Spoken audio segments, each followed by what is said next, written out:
They lied. They cheated. And they thought they'd never get caught. But in these savage endings, the truth hits hard, and the people they betrayed? They hit back harder. This is Cheaters Never Win. Let's get started. Funny thing about snakes. They never come alone. They move in silence, hide in plain sight, blend in like friends, like family, until the day you catch them with their fangs out. I'm sitting in my truck across from the Velvet Room, an upscale spot that my wife and her friends think is their little secret hideaway.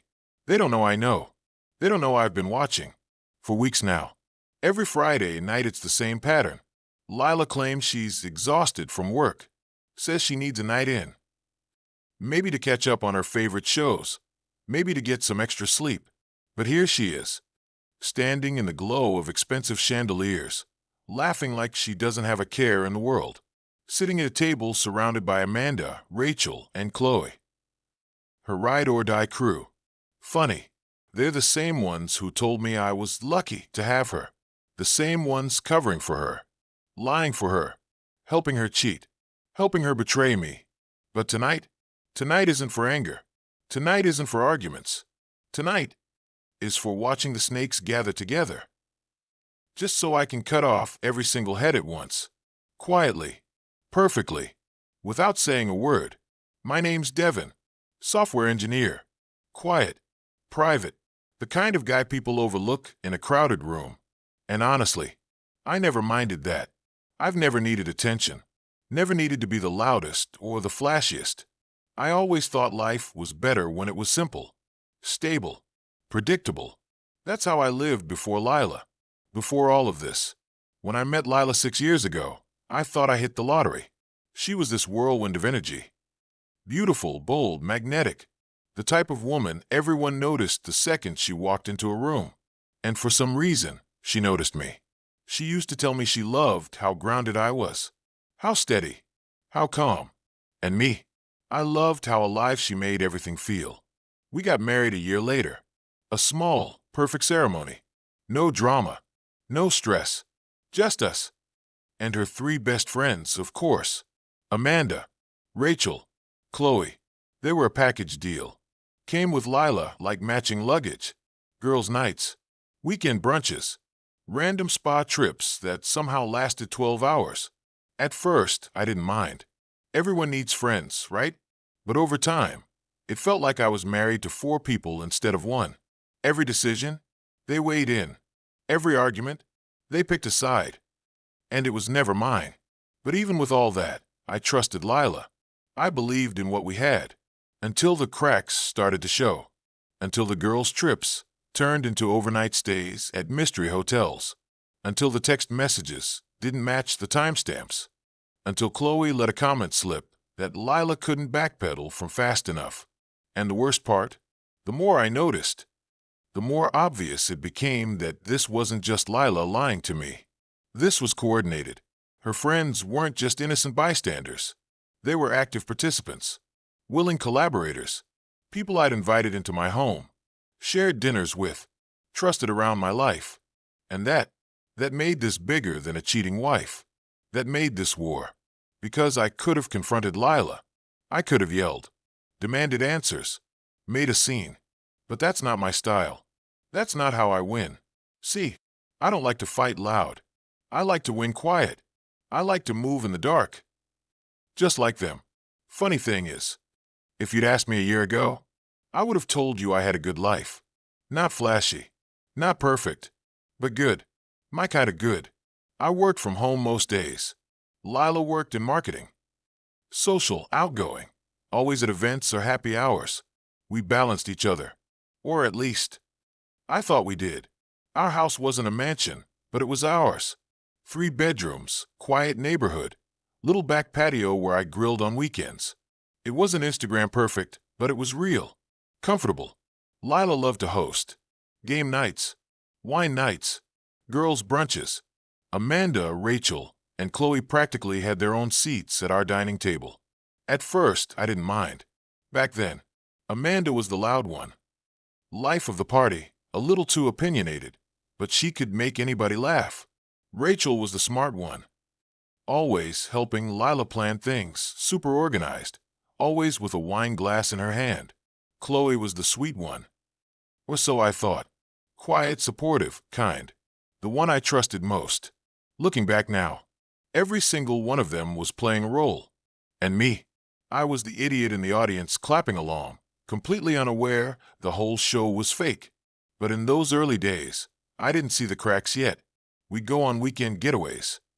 Lila and I walking on the beach, grabbing late-night tacos from a food truck, her falling asleep on my shoulder during movie marathons. It was simple. It was enough. And if her phone buzzed late at night, I didn't check it. If she came home late from a girl's night looking tired, I didn't question it. Because when you trust someone, I mean really trust them, it doesn't even cross your mind that they'd betray you for sport. But it wasn't just Lila I trusted. It was Amanda. It was Rachel. It was Chloe. The way they laughed with me, joked with me, toasted to our anniversaries, like we were all in this little family together, it was convincing. Until it wasn't. Until little things stopped making sense. Until the phone buzzes didn't match the stories. Until the group chats I wasn't supposed to see accidentally popped up when Chloe left her phone on the counter at my house. It was subtle, tiny details. But when you work in software long enough, you learn to catch glitches. And this whole perfect life, it was glitching bad. It always starts small. That's what nobody tells you about betrayal. There's rarely some big, dramatic reveal at first. It's subtle, quiet, like tiny cracks spreading across glass. I think my first real gut check happened about 8 months before everything blew up. Lila had gone out for one of her typical girls' nights with Amanda, Rachel, and Chloe. No big deal. Standard operating procedure. But when she came home, she slipped, and not in a dramatic way. It was stupid, actually. She told me they went to this new rooftop bar downtown. Raved about the view, the drinks, how packed it was. But Chloe casually mentioned later that week how great the live band at River's Edge had been that night. 2 totally different places. 2 completely different stories. And the kicker? Neither place was even remotely close to the other. That's when my stomach dropped. That was the first crack. But I didn't say anything. Not then. Because when people lie, you don't catch them by confronting them immediately. You catch them by watching them get comfortable lying. And that's exactly what I did. Then came the Venmo transactions. Amanda sending Lila random payments labeled things like Uber or drinks. But on nights when Amanda wasn't even in town, Rachel covering for Lila at work, logging her out as WFH, while Lila's car sat parked overnight 2 blocks from a downtown hotel. Chloe suddenly too available, volunteering to hang with me, while Lila was supposedly busy. Classic distraction technique. Classic damage control. It was all too neat, too rehearsed, too calculated. The night that sealed it, Amanda accidentally left her group chat open on her phone when she went to the bathroom at our house. Her lock screen lit up. Girls' night rules. No snitching, no slipping, no screenshots. That's what their chat was called. My blood went cold. Who even names a chat like that? And the preview of the last message? Amanda. Lila, babe. Devin will never suspect a thing. He's literally the chillest dude alive. Yeah, about that. Chill doesn't mean stupid. Quiet doesn't mean blind. And I had just gone from suspicious to certain. But I wasn't going to yell. I wasn't going to confront. I was going to document, watch, and wait. Because snakes don't slither away when you stomp. They scatter when you shine the right light. And I was done sitting in the dark. Once you see the first lie, it's like pulling a loose thread. Everything starts to unravel. And let me tell you, Lila's lies weren't just unraveling. They were straight up disintegrating. It got sloppy fast. The more comfortable she got thinking I was clueless, the worse her cover stories became. Example. One Friday, she told me she was going to a girls-only spa retreat at some cabin upstate. Cute. Except Chloe's boyfriend, Tyler, sent me a random DM later that night. Hey man, just a heads up. Is Lila supposed to be in town tonight? Because Chloe's been acting weird all day about it. Interesting. Tyler didn't know what was going on. But I did.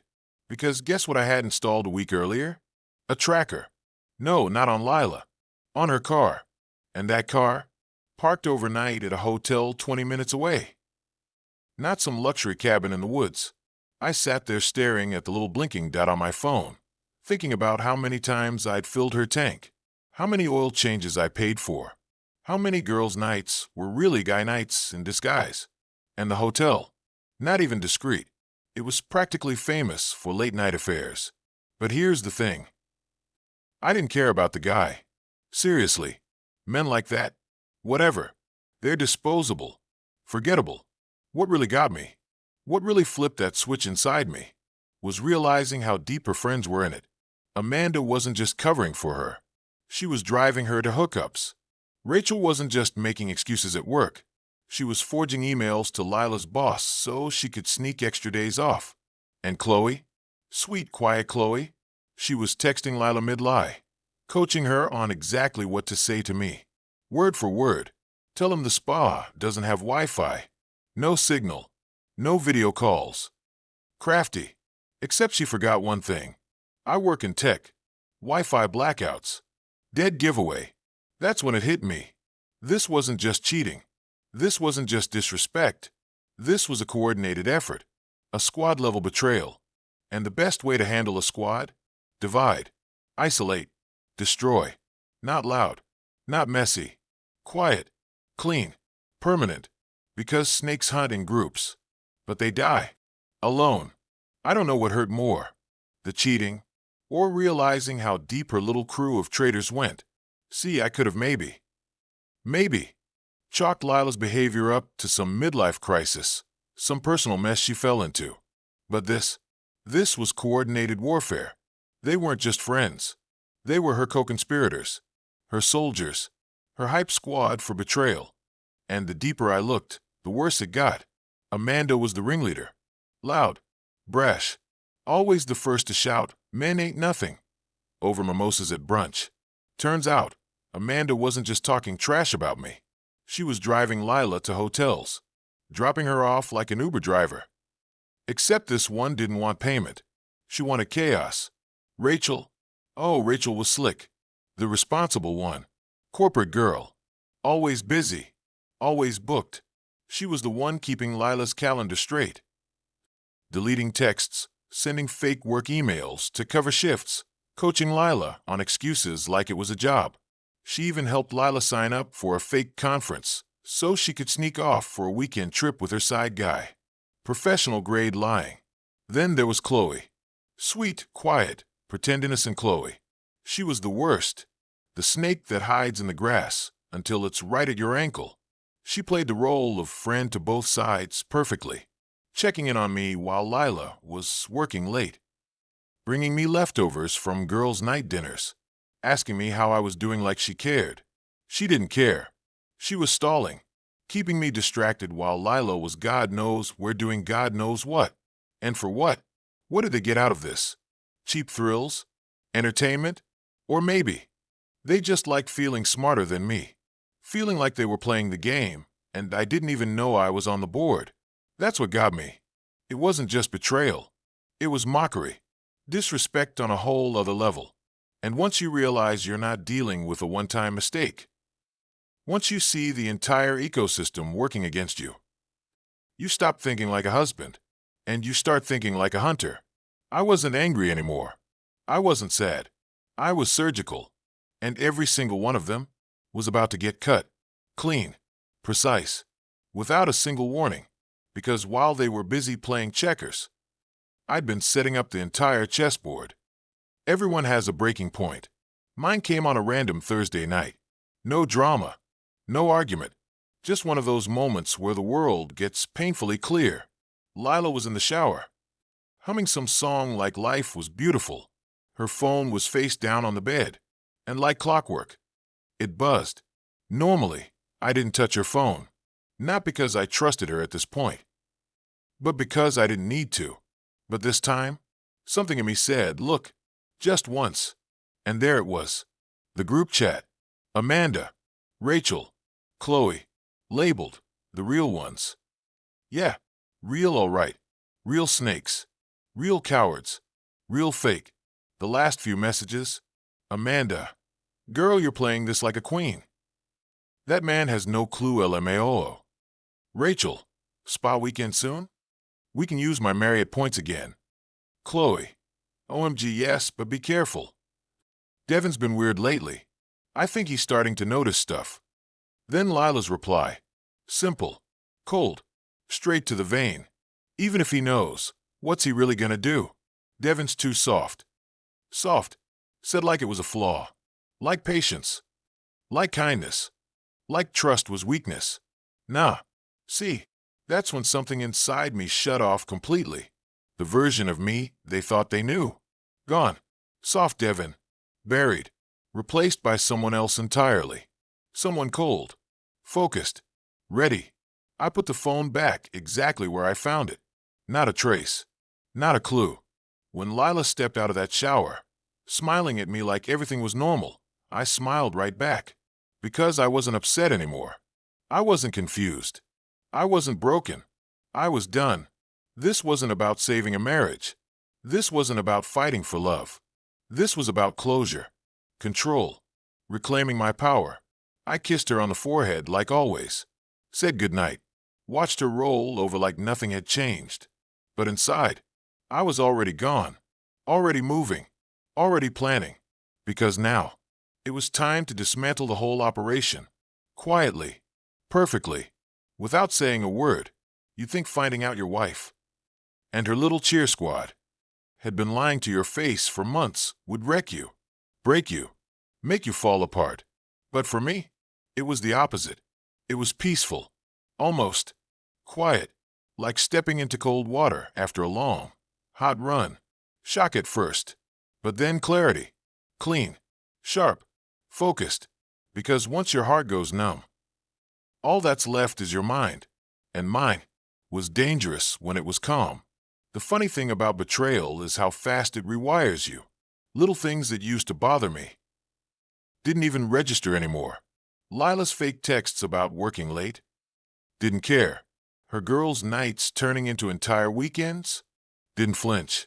Amanda's loud mouth running in my kitchen like she owned the place. Ignored. Rachel's fake little smile. Didn't even see it anymore. Chloe bringing me takeout like she was checking on me. Cute, but meaningless. They were ghosts to me now. Already dead. Already gone. I went full machine mode. Polite. Calm. Predictable. Every move I made was deliberate. I needed them comfortable. I needed them sloppy. And trust me, snakes, they get real bold when they think nobody sees them. They get lazy. Messy. Lila barely even covered her tracks anymore. She was too busy feeling invincible. Too busy playing the part of untouchable with her friends. While I sat 2 feet away, logging every single move. At night, when she slept, I'd sit on my laptop. Working, but not on code. On evidence. Screenshots. Photos. Bank transactions. Location pings. Cross-checking alibis. I created a folder on my desktop labeled Insurance. That's what it was. Not revenge. Not payback. Insurance. Insurance that I'd never be disrespected like this again. Insurance that every single person who thought I was soft would learn a hard lesson. And the most beautiful part? They wouldn't even see it coming.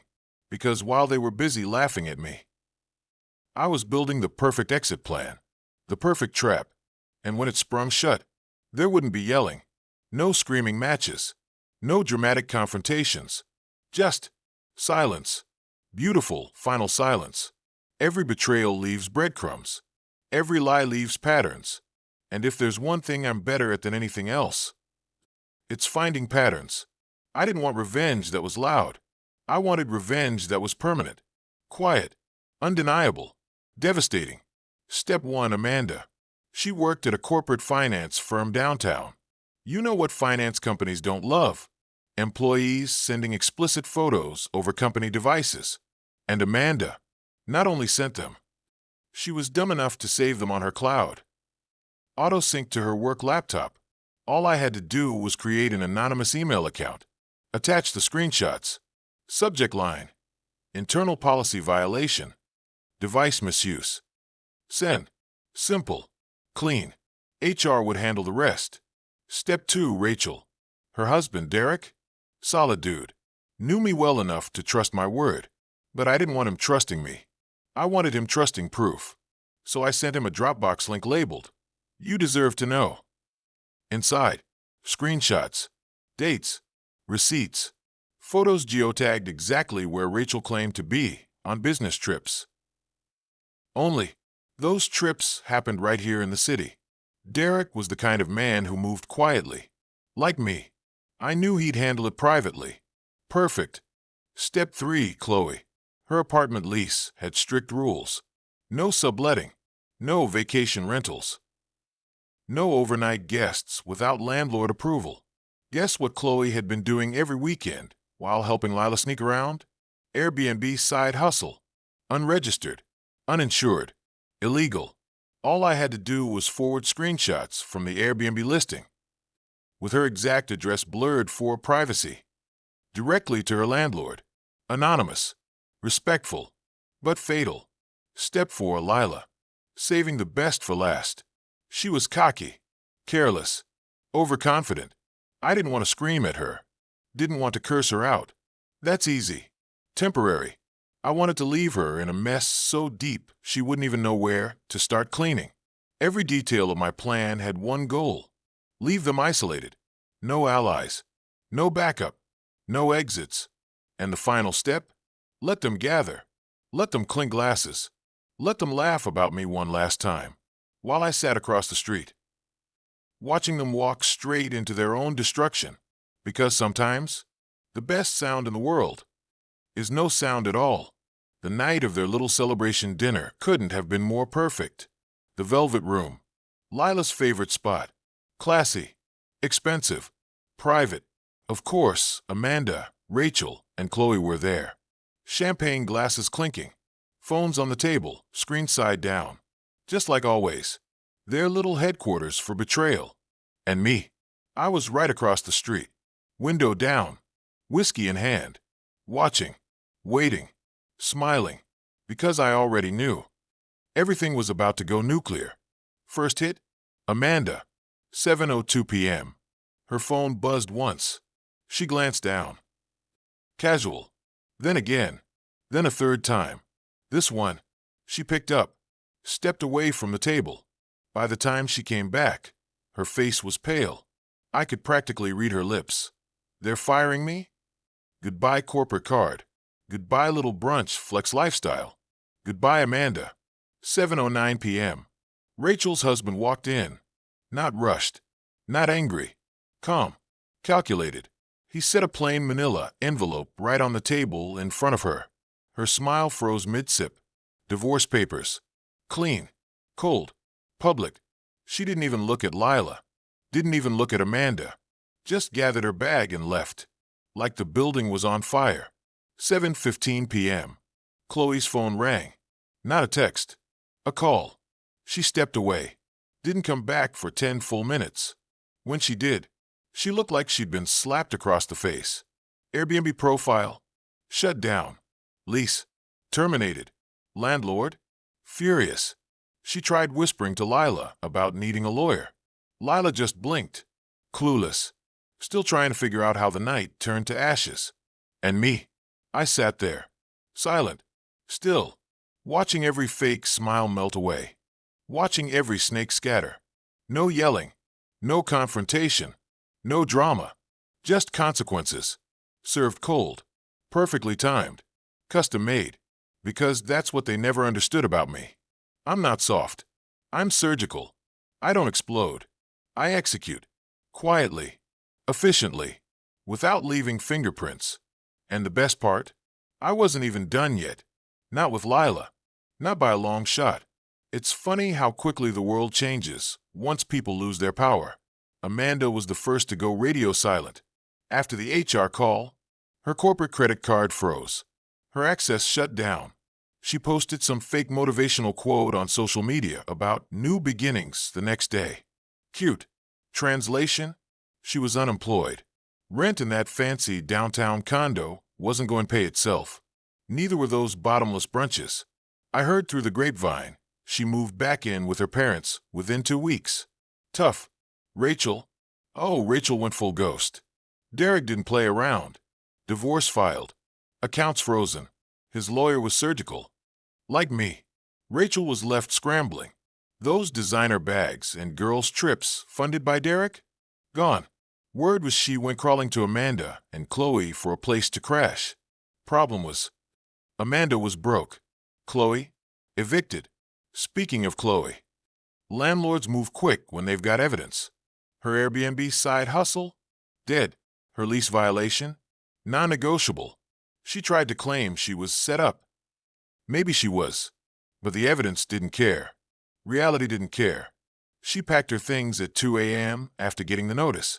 I saw her that night, sitting on the curb with 2 suitcases and nowhere to go. It should have felt satisfying. It didn't. It felt quiet.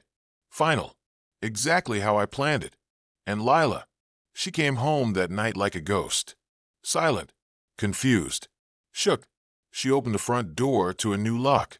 A single box of her essentials sat neatly on the porch. Clothes. Shoes. Her wedding ring placed right on top. And taped to the box? A single sheet of paper. 1 sentence.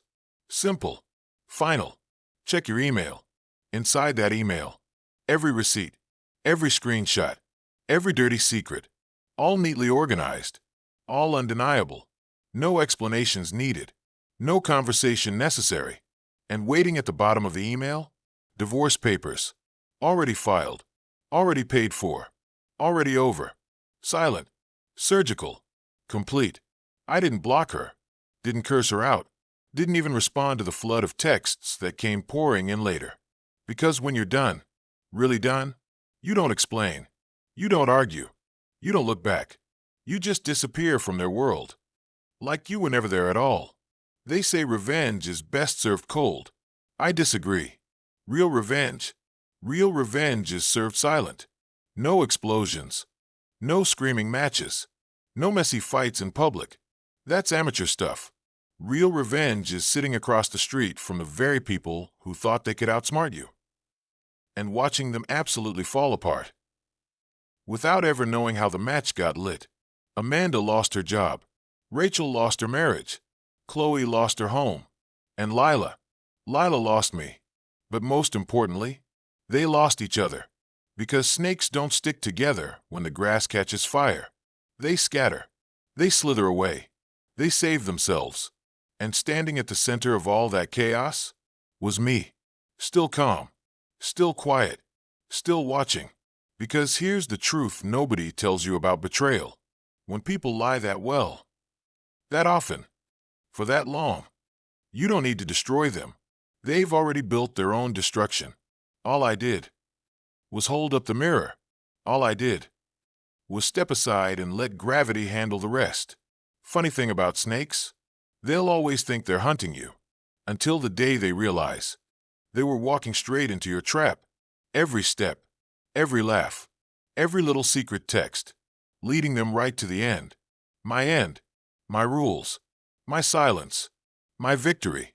And as for me, I'm not angry. I'm not bitter. I'm not even mad. I'm just gone. Completely. Quietly. Forever. She said she was protecting me. Those were her exact words. I didn't tell you because I was trying to protect you. I was sitting on the floor, knees to my chest, mascara streaking down my cheeks. And she said it like that line was supposed to fix everything. As if I should thank her. As if months of betrayal could be brushed away with good intentions and lip gloss. My husband stood in the doorway.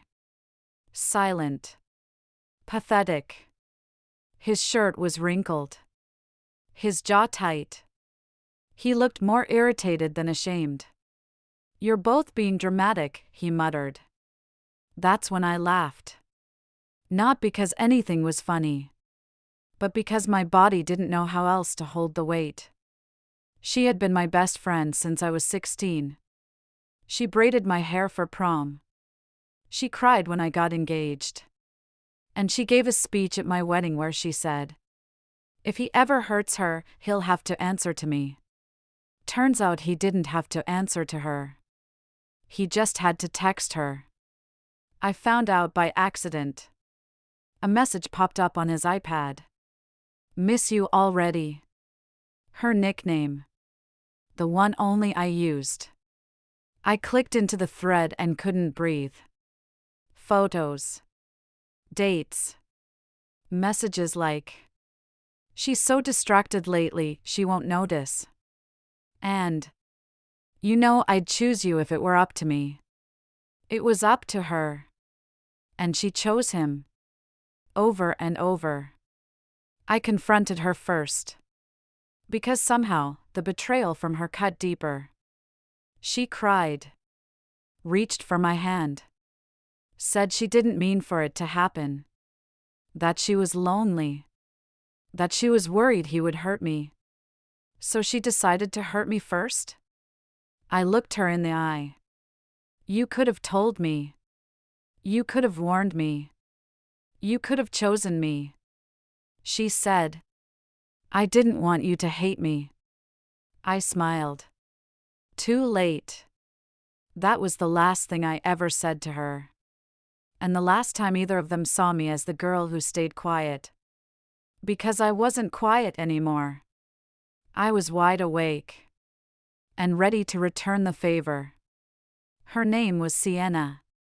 She sat next to me in sophomore English and offered me gum without being asked. That's how it started. By junior year, we were inseparable. Sleepovers. Sharing secrets. Matching Halloween costumes that got way too much attention. She was the loud one. The kind who'd clap back at a teacher without flinching. I was quieter. But with her, I felt braver.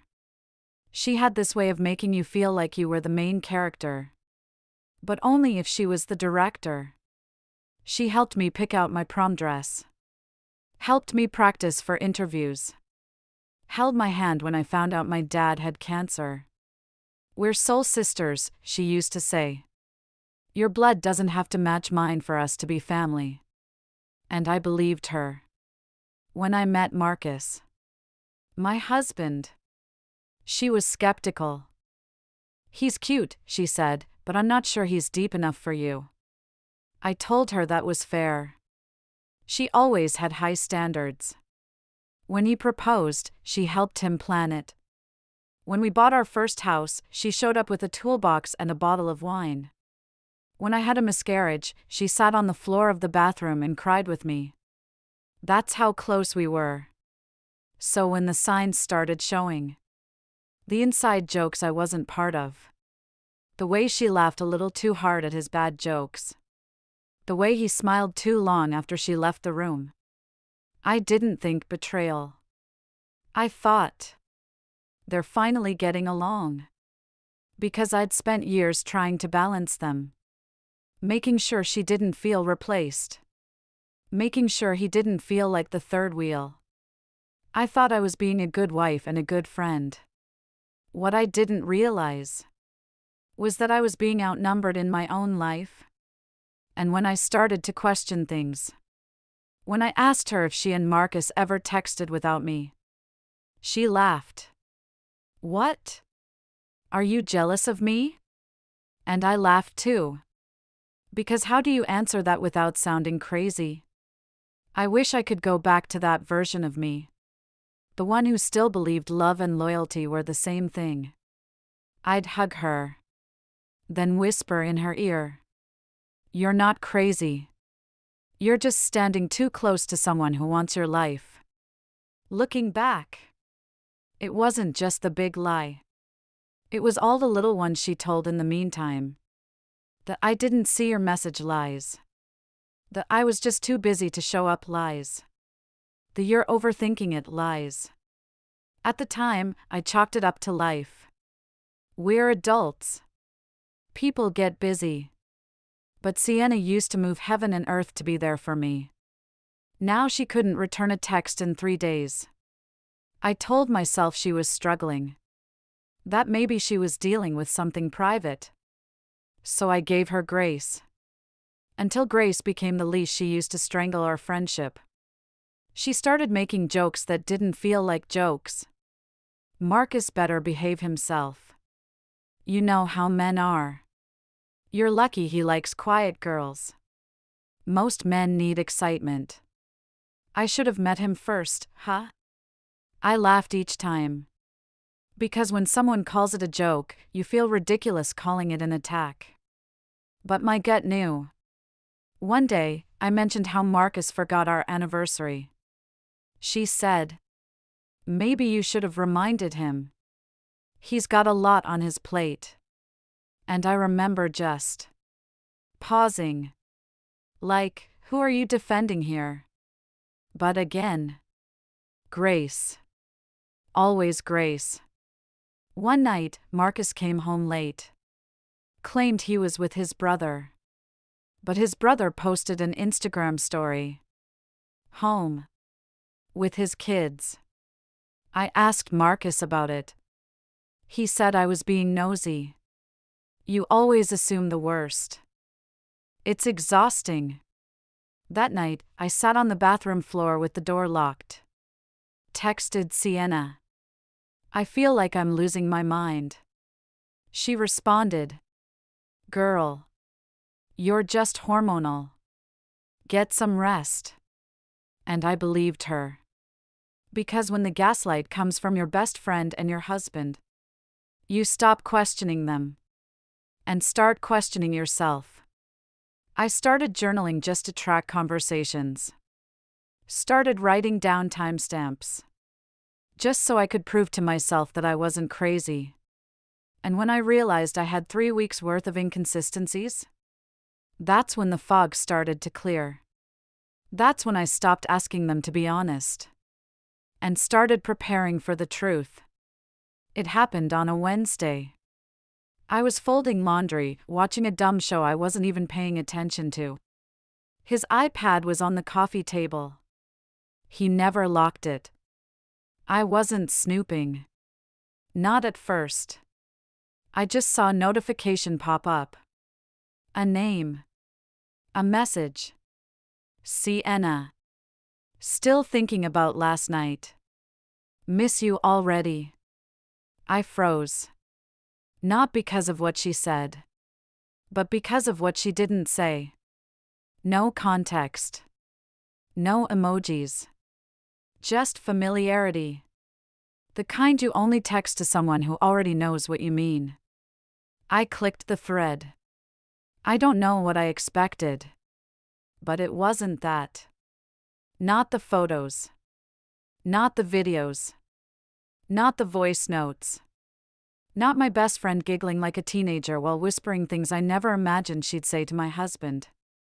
They had a nickname for me. A joke. Queen Ghost. Because I was always in the background. Always the one texting them both to check in. Always the one keeping the peace. They laughed about it. Does she even notice how often we're alone? She'd thank me if she knew how much I'm helping you decompress. My fingers went cold. I couldn't even cry. I just sat there. In a pile of laundry, surrounded by half-folded clothes and a relationship that had already ended. That night, I didn't confront him. I didn't scream. I forwarded everything to myself. Put it in a private folder. Printed a few screenshots. Then I cleaned the apartment. Lit a candle. Cooked dinner and acted normal. When he walked through the door, he kissed my cheek like always. I smiled. Said, "How was work?" And he said, "Same as usual. Long day. Same lie. Same man." I went to bed early. Turned away from him, but didn't flinch when he reached for me. Because I'd already started planning my exit. And next? I needed to see her. I didn't tell her I was coming.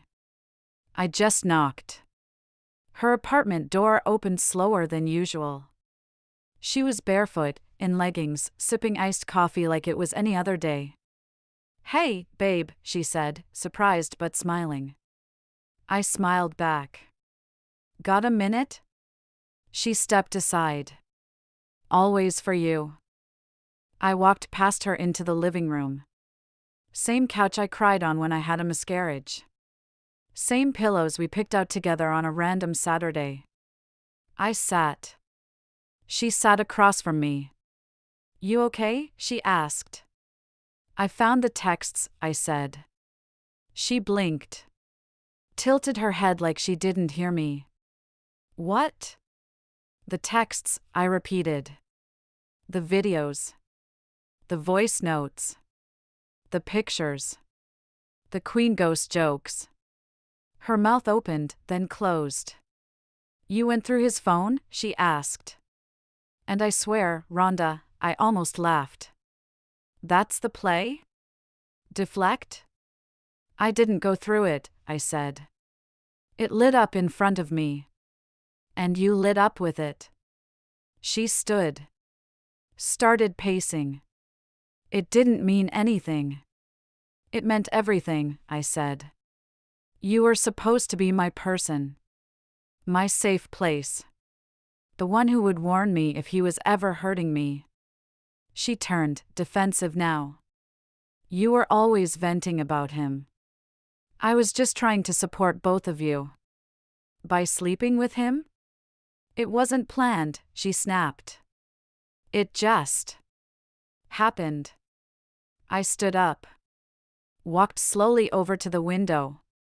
Looked out at the city we built our 20s in. Then I turned back. How long? She hesitated. Almost a year. I nodded. So you lied to me every time we hugged? Every time you called him your brother? Every time you told me I was overthinking it? She started to cry. But I didn't move. I didn't comfort her. Because I'd finally realized something. People who lie and cry are still liars. I want you to know, I said, that this isn't heartbreak. This is clarity. And you don't get to call yourself my friend anymore. I walked to the door. She reached out. Please. I turned. You said you didn't want me to hate you? You should have thought of that before you gave him the part of you that belonged to me. I didn't tell him I knew. Not right away. I wanted to sit with it first. Let the truth settle into my bones before I said it out loud. I watched him make breakfast the next morning like nothing had changed. Watched him sing along to the same song he once called our song. He smiled at me. Kissed my forehead. And I knew that everything I'd ever thought was sacred between us was just convenience to him. That night, I packed a bag. Just a small one. Not for drama. Not for effect. For me. I left the ring on the table. Left a letter. Not because he deserved it, but because I wanted my last word to be in my handwriting. Not his version of events. I wrote. You chose her. Repeatedly. Deliberately. So I'm choosing me. This is not a request. It's a release. I moved in with my cousin across town. Started therapy the next week. Didn't answer his texts. Didn't return her calls. I wasn't interested in explanations. I wasn't looking for closure from people who tore me open. I spent my evenings walking around the lake. Listening to music. Relearning the sound of my own thoughts. I stopped performing. I started breathing. I cleaned out my contacts. Blocked their numbers. Tossed the photos. Not out of hate. But because healing required absence. Not access. And slowly, the noise faded. I no longer replayed the betrayal on a loop. I stopped imagining the confrontation going differently. I stopped thinking of all the things I should have said. Because the real power wasn't in what I said. It was in what I walked away from. There's a kind of freedom that comes when you finally stop begging people to value you. and start valuing your silence. I stopped apologizing for leaving without warning. I gave everything to them. Years. Secrets. Loyalty. All they gave me back was proof I didn't belong in that story anymore. So I wrote a new one. And in this one, I'm not the friend who stayed. I'm the woman who left. Without looking back. I stopped calling it heartbreak. I started calling it freedom. Because when someone shows you exactly who they are, and you still choose you anyway, that's not loss. That's liberation. I built a new life slowly. Mornings with no one questioning my mood. Evenings with books, candles, and music loud enough to fill the rooms I used to shrink in. I learned how to eat alone at restaurants without fidgeting. How to decorate my own space without asking, "Do you like this color?" I stopped flinching when someone complimented me. I stopped explaining why I was too much. I wasn't too much. They were just too small. I went no contact and never looked back. I didn't respond to her apology email. The one where she wrote, "I was just lonely. You were always so strong. I felt invisible next to you." That wasn't an apology. That was projection. I didn't respond to his text either. I made a mistake. Please don't throw it all away. What he didn't realize was that he threw it away. All I did was stop pretending to catch it. These days, I live like I'm allergic to fake peace. If it doesn't feel like clarity, I don't step into it. If it doesn't sound like truth, I don't listen to it. If it costs my dignity, I can't afford it. I keep my circle small now. Not because I'm cold, but because I'm careful. I protect my energy like it's currency. Because it is. And I finally stopped auditioning for roles in other people's stories. I write my own script now. I play the lead. And I pick the ending. So if you've ever been betrayed by the one person you swore would never lie to you, if you've ever had to heal from both heartbreak and friendship grief at the same time, let me tell you something. You're not broken. You're becoming. And one day, you'll wake up, stretch your arms, sip your coffee in peace. And you'll barely remember the people who once mistook your kindness for weakness. That's when you'll know. You didn't lose them. They lost you. It didn't happen all at once. That's the part people never understand. It wasn't one big blow-up. It was death by 1,000 comments. You wouldn't get it. She's not into stuff like that. She means well, she's just not super polished. You should have seen the look on her face. Priceless. I was the punchline he passed around the room like cheap wine. And every time, I swallowed it with a smile. Because I wanted to be the cool girlfriend. The low-maintenance, easy-to-love, laugh-it-off kind of woman. But inside? I was shrinking. I stopped speaking up at dinners. Started dressing safer. I once bought a dress that made me feel amazing. Red, fitted, a little risky. He looked at me and said, "Babe, this isn't Vegas." I changed. He once made a joke about how I mispronounced a word. Told it to his friends like a comedy routine. They all laughed. I pretended it was fine. But I practiced that word out loud for days. And it wasn't about vocabulary. It was about value. He needed to feel bigger. So I became smaller. He needed to be the star. So I became the setup line. His friends thought I was sweet. Harmless. Quiet. They didn't know I had a degree. That I used to give lectures on communication strategy. That I used to speak without measuring every syllable. But he knew. And that's what made it worse. He didn't just strip me down in public. He made sure I stayed that way. Once, I tried to call him out. After a dinner party, I said, "I didn't like how you spoke about me in front of them." He scoffed. "They love you. You're being paranoid." I apologized for being hurt, and he kissed my forehead like I was a child.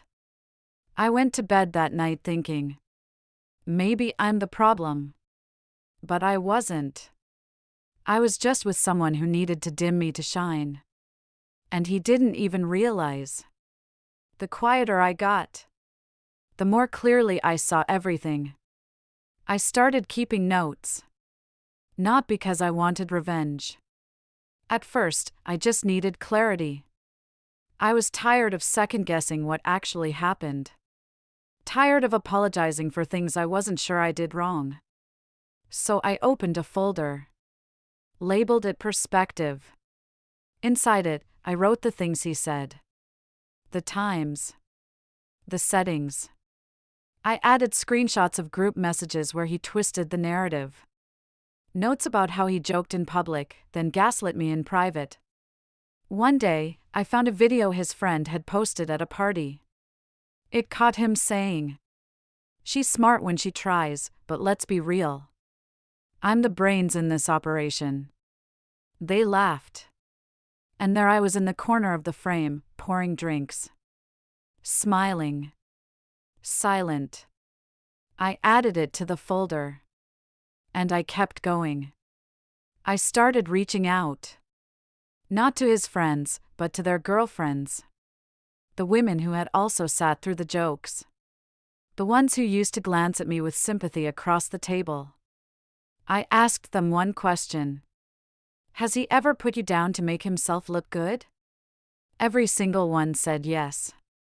One even said, "He once told my boyfriend I was his charity project." Like I was lucky to have a man like him around. Another said, "He made fun of your laugh once." Said it sounded like a seal. I didn't laugh. But no one said anything. I thanked her. And I added that to the folder, too.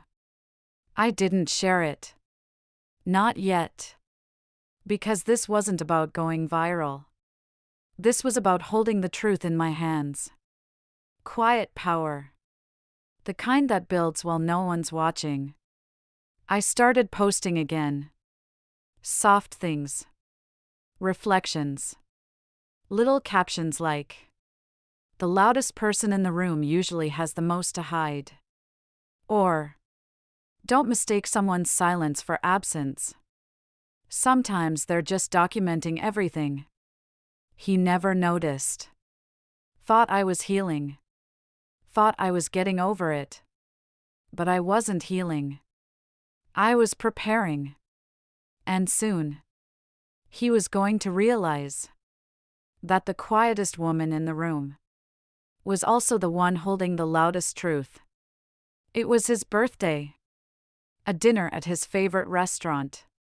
He invited 10 friends. The usual crew, the ones who laughed at his jokes even when they weren't funny. I planned the evening like I always did.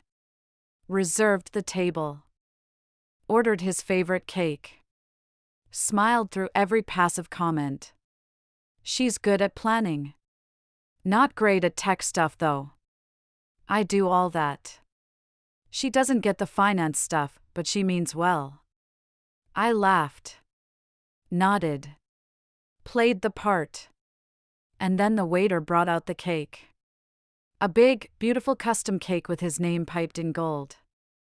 And just underneath it, written in bold red icing, "She's smarter than you think." A few of them laughed. Thought it was a joke. But then I stood up. Clinked my glass. "I'd like to make a toast." He leaned back, smug. Ready for the praise. I took out my phone. Pulled up a photo. Him, mid-conversation, pointing at me like I was a child. Captioned by his friend with, Teaching the missus how the real world works face with tears of joy. I turned the phone around. Just wanted to show you all what respect looks like. When it's missing. The room got quiet. One of the girlfriends blinked hard. Like something just clicked. Another woman put down her fork. I scrolled again. Here's another favorite. Marcus. Remember this one? I played the clip. His voice.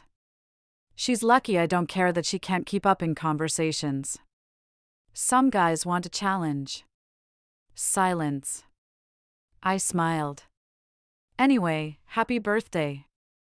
I hope you enjoy the rest of your night. I won't be staying. I picked up my bag.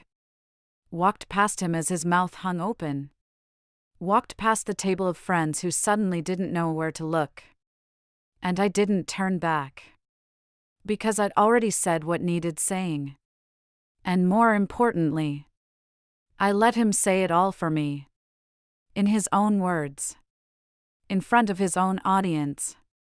That was the last dinner he ever hosted with me beside him. And the last time he underestimated how loudly a woman can speak. Without ever raising her voice. She called me her sister, then slept with my husband. He hugged me before she left. Right there on my front porch. Arms tight around my shoulders, cheek against mine like always. "You're not just my best friend," she said. "You're my sister." I watched her drive off with that stupid smiley face air freshener swinging from her rear view. Then I went back inside and saw my husband's phone light up. One message. From her. Still thinking about last night. I froze. Not because of the words, but because of the emoji. That damn peach emoji. The same one she always sent when we were joking about doing squats or getting summer ready. It used to be funny. Now it made my stomach turn. I didn't even touch his phone. I just stared at the screen like it would change. Then I heard the water running upstairs. He was in the shower. I sat on the edge of the bed and waited. My hands didn't shake. My heart didn't race. It was worse than that. I felt calm, like the moment before a storm hits. When the sky's too quiet and you know something's about to break. He came out wrapped in a towel, smiling like it was just another Tuesday. "Hey babe." I didn't speak, just pointed at his phone. He looked at the message. His face fell. But not in the way someone does when they're caught doing something unforgivable. No. He looked annoyed. "You're going through my phone now?" That's what he said. Not "I'm sorry." Not "it's not what it looks like." Not even panic. Just blame. Like I was the problem. I remember blinking at him. Thinking this is who I married? And her. My so-called ride or die. The one who held my hand when I cried about losing my job. The one who slept over when we painted this house together. The one who toasted me at our wedding. To the best woman I know. Now sleeping with the man I married. I didn't cry. Not then. I stood up, looked him in the eyes, and said, "You two deserve each other. And I deserve better than both of you." That was the last thing I said to him. What I said to her. That came later. After I burned down every illusion they thought they'd get away with. Her name was Simone. And when I say we were close, I don't mean occasional brunch, birthday card close. I mean finish each other's sentences, know what you're thinking by your eyebrows, ride or die kind of close. We met freshman year in college, both undecided majors and completely lost. I had a roommate I hated. She had no roommate at all. By week 3, I was sleeping on her floor. By week 4, we were splitting everything. Groceries, laundry detergent, Spotify logins. We joked that we were basically married before either of us ever dated seriously. She was the loud one, the bold one, the one who'd march up to the DJ booth and demand they play Beyoncé right now. I was quieter, a little more cautious. But with her, I felt braver. She hyped me up for job interviews, made me change outfits 3 times for first dates, and once chased down a guy who ghosted me just to throw his hoodie on my front lawn. I called her my vault, because I told her everything. When I met Jordan, my husband, she was the first person I called. "He's different," I told her. "He better be," she replied, "or I'll slash his tires." She was joking, I think, and she seemed to love him. Maybe too much in hindsight, but at the time I thought it was cute. "Girl, if I weren't your best friend, I'd steal him," she used to tease. I laughed. Every time. I thought she was just being dramatic. I thought we were solid. When we got engaged, she helped plan the proposal party. wore white with me at the bridal shower, wrote a toast for the rehearsal dinner that made everyone cry. She was there the night before the wedding, sleeping on my couch, helping me write my vows. I remember us lying in my living room, faces smeared with face masks, wine glasses in hand, laughing until we cried. She said, "You're the best thing that's ever happened to me. I mean it." And I believed her. I never noticed how often she sat a little too close to him, or how she changed outfits if he complimented mine, or how her hand lingered a second too long when she passed him his drink. I never thought I had to protect my marriage from the one person I thought would help me protect everything. But that's how betrayal works, right? It comes from the ones you'd swear never would. The first time I felt it wasn't dramatic. It was a barbecue, just a casual Saturday cookout in our backyard. Paper plates, music low, Jordan manning the grill. Simone brought pasta salad. She wore these tiny denim shorts I'd never seen her wear before. Jordan whistled when she walked in. "Damn, girl. You're trying to outshine the whole party?" She laughed, flipped her hair, and looked right at me. "You better hold on to this man, sis." I laughed too, but something about it stuck. That night I said, "I don't love the way he talks to you sometimes." Simone rolled her eyes. "You're reading too much into it. That's just how he jokes. You've always been sensitive like that." I let it go. I didn't want to be the jealous wife. But then there were more things. Inside jokes I didn't know about. Shared glances across the room. Once she was over and her phone buzzed. She grabbed it fast. Way too fast. I asked, "Everything okay?" She smiled. But it didn't reach her eyes. "Yeah, just my mom being annoying." But she never answered the text. Just tucked her phone into her purse and changed the subject. I asked Jordan later, "Have you and Simone ever talked without me?" He blinked. "What? Why would you ask that?" "I don't know. You just seem close lately." He scoffed. "Babe, she's your best friend. If you're uncomfortable with something, just say so. Don't accuse me of weird stuff." So I didn't press. I let myself believe I was being paranoid. But my body knew. I stopped inviting her over unless it was a group. I kept my phone close. I started locking the bathroom door when I showered, even when I was home alone. Just little things. Until I found the receipt. It was in his jacket pocket. The one he wore to game night with the guys. A dinner receipt. Deux entrées. One cocktail. One glass of Merlot. And a tip signed with his full name. The date matched a night Simone said she was homesick. I didn't say anything. Not yet.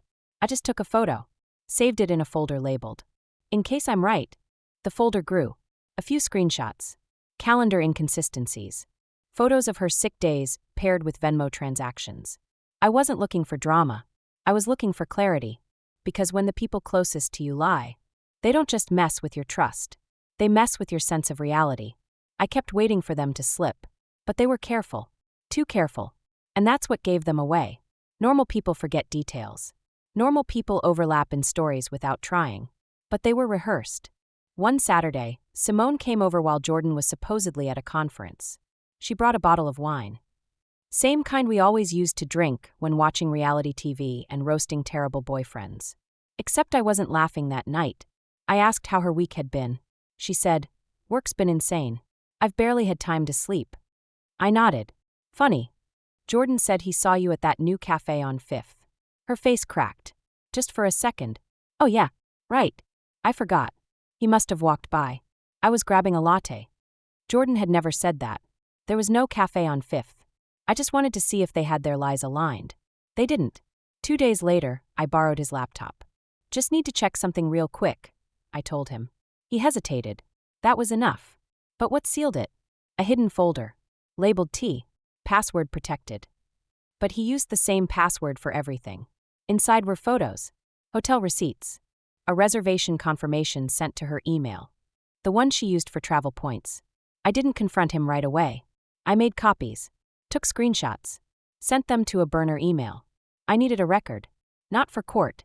Not even for revenge. For me. So when he tried to spin the story. Gaslight, deny, deflect. I wouldn't have to wonder anymore. I would know. That night, I watched him sleep. And I didn't feel rage. I didn't feel sorrow. I felt distance. Like the man in my bed had already become a stranger. And the girl who used to be my sister? I had a plan for her too. But it wouldn't be loud. It would be precise. I didn't want chaos. I wanted clarity. And when you've been lied to long enough, there's something delicious about knowing things they don't know you know. I spent the next 3 weeks playing the role. The sweet wife. The loyal best friend. I answered texts like normal. I made dinner. I tagged her in a meme about friendship that made me sick to my stomach. But behind the scenes, I was lining things up. I met with a divorce attorney. A woman I found through a friend who went through something similar. "Tell me what you need to protect yourself," she said. I slid a folder across the table. Receipts. Screenshots. A timeline. "You won't see it coming," she said. "Neither will she," I replied. Because this wasn't just about him anymore. It was about her. Simone, who cried at my wedding. Simone, who called me forever, and meant it. Just not the way I thought. She was hosting a birthday dinner. Said she wanted a chill girls' night. Wine, music, comfort food. I offered to bring dessert. But what I really brought was the truth. I printed 10 copies of the receipts and messages. Sealed each in a plain envelope. Labeled them with hearts and glitter pens so they looked like party favors. She smiled when I arrived. "You always go all out," she laughed. "You have no idea," I said. Halfway through the night, I stood up with my wine glass. "I just want to toast to loyalty," I said. "To friendship. To women who uplift each other. To the sisters we choose." Simone smiled so big I thought her face would split. "So I brought a little something," I added. Everyone clapped. I handed out the envelopes. Told them to open them at the same time. The room went quiet. Paper rustled. And then, the gasps. The looks. Her face turned to stone. I didn't say anything else. Just walked out. She ran after me, heels clicking on pavement. "How could you?" she hissed. "That's the question I've been asking myself for months," I said. "You called me your sister. So I treated you like family. And you slept with my husband. So I treated you like a stranger." And that was the last thing I ever said to her. Jordan didn't yell. He didn't cry. He didn't beg. He just looked caught. Like a man who never thought I'd actually leave. I served the papers the following Monday. Delivered by a professional. Straight to his office. His assistant called me later. "He seemed stunned," she said. "Good." I moved out 2 weeks later. I didn't take everything. Just the things that were mine. My books. My grandmother's dishes. My piece. The wedding photos. I left them. Let him deal with the frames and the silence they now held. Simone tried to call. Blocked. She showed up at my new place once. Mascara smudged, wearing a hoodie like she was the one who got betrayed. "I made a mistake," she sniffed. "No," I said. "You made a choice." She opened her mouth to respond. I closed the door before she could. I didn't know her the last word. The funny thing about betrayal is, it frees you. Once you've seen the worst in someone, they can't scare you anymore. I stopped checking my phone. I stopped explaining myself to people who already picked sides. I stopped apologizing for walking away from something that hurt. And people noticed. Friends who once rolled their eyes at women who overreact suddenly understood. I didn't say I told you so. I didn't need to. I started therapy. Took a solo trip. Ate dinner at restaurants alone without pretending to be on my phone. I laughed again. A real laugh. Not the polite one you force when you're exhausted. I started sleeping through the night. No more dreams about missed calls or catching whispers behind my back. Just quiet. And light. I once believed losing your best friend and your partner at the same time would break me. But all it did was show me how strong I was for surviving people who tried to dim me. One day, I passed Simone at a cafe. She saw me. Looked away fast. And I kept walking. Without anger, without pity. Because there's something even more savage than revenge. Peace. And I wore it like armor. I used to wonder if it was something I did. Something I missed. Was I not affectionate enough? Not present enough? Did I overshare with Simone? Did I make it too easy to betray me? But here's the thing about betrayal. It says more about the betrayer than the betrayed. I gave love. I offered trust. I let people in without locking the doors. That's not a flaw. That's my strength. And if they took advantage of that, that's on them. Not on me. I've changed since then. Not hardened. Just wiser. I trust my gut now. I speak up sooner. I don't explain away red flags just because I love the person waving them. I've built a life that feels mine again. One that doesn't require permission to breathe. I surround myself with people who celebrate my wins without envy. People who show up when there's nothing in it for them. People who don't flinch when I shine. And most importantly, I'm proud of the woman I've become. She's bolder. She's clearer. And she's no longer afraid to walk away when something starts to feel like silence in disguise. Sometimes late at night, I reread my old journal. The entries from the days when I felt crazy. the ones where I questioned everything. My memory, my worth, my value. And I want to hug that version of me. I want to tell her she's not wrong. She's not overreacting. She's not too sensitive. She's just standing too close to people who benefit from her silence. And the moment she steps back, everything will become crystal clear. I no longer need closure. I no longer need revenge. I have something better. I have truth. I have peace. I have me. So if you've ever trusted someone too much, if you've ever called a snake your sister or a coward your husband, let me remind you of something. Some people bring clarity into your life. Others remind you what you'll never settle for again. And in case they're confused, you won't be settling for them, because you too are finally free. Thanks so much for watching. If you love a good revenge story, or if you've ever dreamed of getting the last word without saying much at all, you're in the right place. Be sure to like this video, subscribe to the channel, and turn on notifications so you never miss a new savage ending.